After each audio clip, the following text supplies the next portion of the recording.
Sa train station mahimbing na natutulog si Jin Hyun at sinasabi nito sa kanyang sarili. Pakiramdam ko mamamatay na talaga ko. Nakarating naman siya kay Professor Choi. Professor Choi, bumisita po ko. Pagpasok naman ni Jin Hyun agad siyang sinalubong ni Professor Choi. Oh! Jin Hyun, matagal-tagal na din, pasok ka. Opo, sang-ayon naman dito si Jin Hyun. Kinamusta naman ni Professor Choi ang kanyang ama? Sagot naman dito si Jin Hyun. Ayos naman po siya, napakalusog niya. Sa isip naman ni Jin Hyun dito. Di ko alam kung nagkataon lang pero siya ang advisor ko sa major, ito ay sobra-sobra. Ayaw ko magligtas ng buhay. Gusto ko lang maging dermatology sa Gangnam. Napatanong naman dito si Professor Choi. Maganda ba ang pinakita mo sa test? Sagot naman si Jin Hyun ng hindi masyado. Pero sa isip-isip, pakiusap ma-disappoint ka. Dagdag naman ng professor. Ganun ba?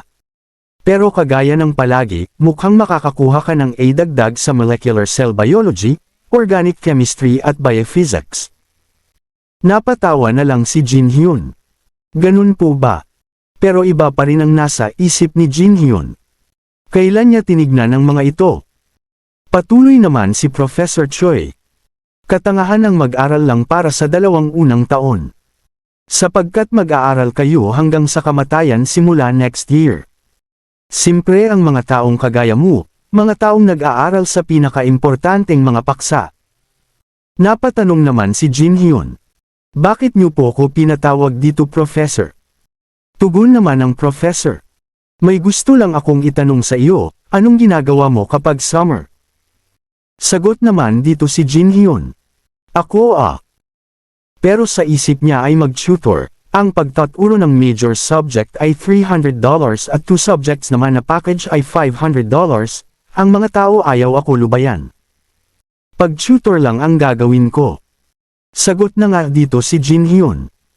Sa tingin ko, gagawa ako ng mga volunteer work. Salita naman si Professor Choi. Yun lang ba?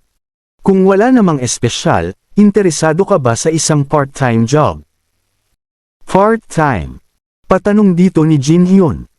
Sang-ayon naman si Professor Choi.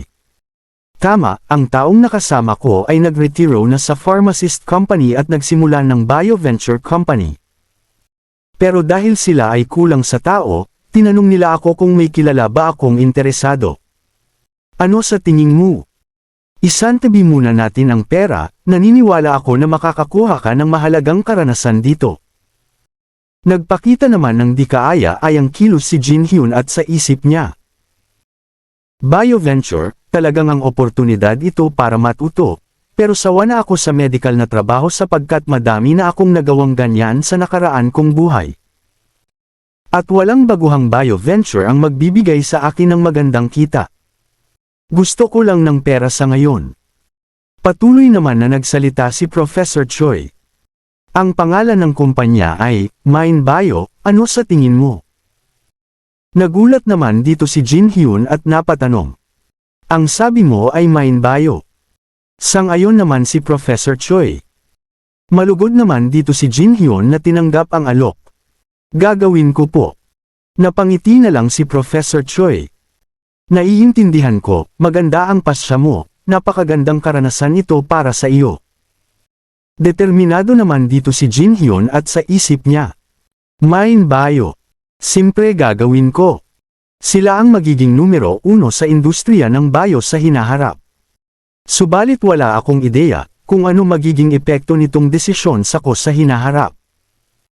Talagang napakautak nito ni Jin Hyun sa paggamit ng mga kaalaman niya tungkol sa hinaharap. Pumunta na nga si Jin Han sa building ng MindBio. Dito pala nagsimula ang MindBio. Sa mga susunod matagumpay nilang magagawa ang diagnosis kit at mga bagong gamot. Tapos lilipat nila ang punong tanggapan nila sa Incheon. Kasama ako sa mga ibang proyekto pagkatapos. Napapaisip ako kung parehas ba ang boss. Pumasok na nga dito si Jin Hyun at tinanong siya ng lalaki. Ano pong kailangan nyo? Sagot naman si Jin Hyun. Si Professor Choi, pinadala niya po ko. Nag-aalinglangan naman dito ang lalaki. Nakatanggap nga ako ng tawag kay Professor Choi Dae-won, pero ikaw ito. Sang-ayon naman dito si Jin Hyun. Opo, ako nga po. Binabasa naman ni Jin Hyun ang iniisip ng lalaki na. Kahit kami ay kulang sa tao, bakit naman ang pinadala mo ay isang bata? Tama naman ang pagkakabasa ni Jin Hyun sa iniisip ng lalaki.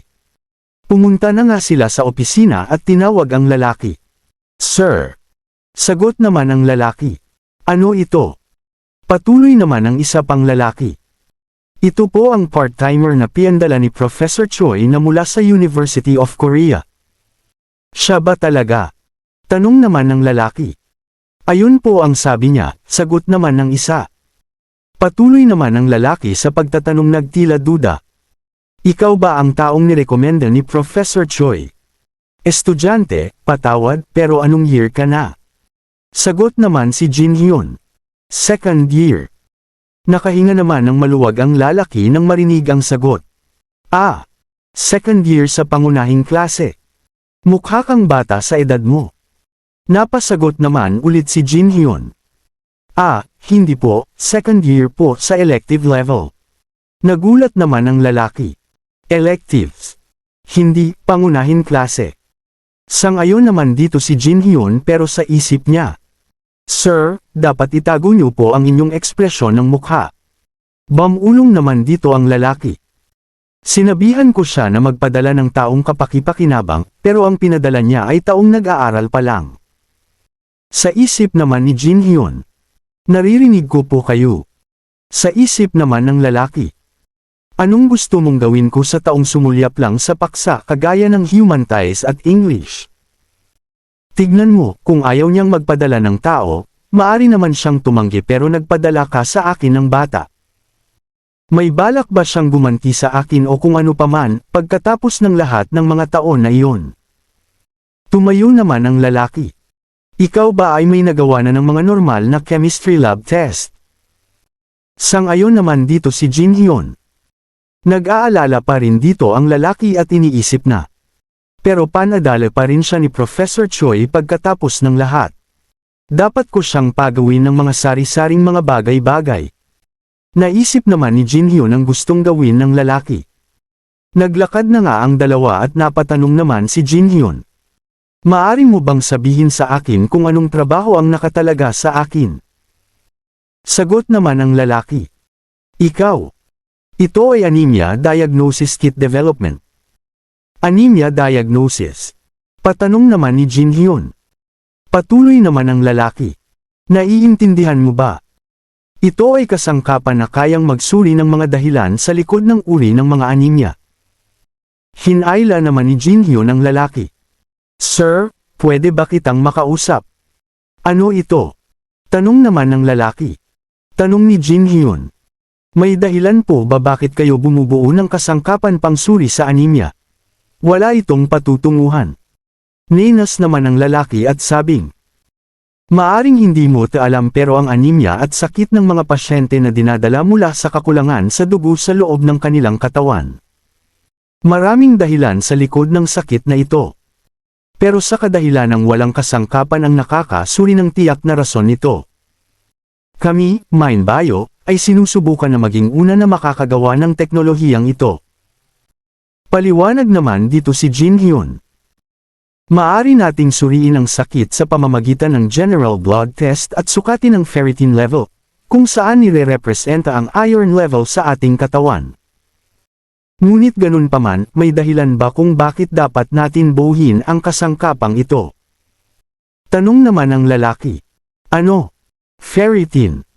Dagdag pa ni Jin Hyun. Maraming tiyak na rason sa likod ng anemia. Pero may uri lang ng anemia na mahirap makontrol, na kung saan nagpapahirap ito sa mga pasyente, at ang mga mahihirap makontrol na anemia ay nasusuri gamit ang general blood test at sukatin ang ferritin level, kaya hindi kailangan ang kasangkapan na iyan. Naguguluhan naman ang lalaki. Ferritin level. Anong sinasabi mo? Sa isip naman ni Jin Hyun.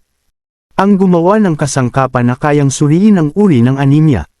Di rin ako sigurado kung posible ba ito. Kung posible ito, Karapat-dapat itong manalo ng Nobel Prize. Naguguluhan pa rin dito ang lalaki. Hindi ito maaari. Tumawag naman ang lalaki sa cellphone. Yuyu ako ito, bilasan mo at dalhin mo dito si Dr. Kim ngayon na. Dumating na nga ang doktor at nakakatakot sa laki ito. Ano? Ang gumawa ng Ganten kit ay walang saysay. Ito ba ang sinasabi mo? Nakatitig lang dito si Jin Hyun.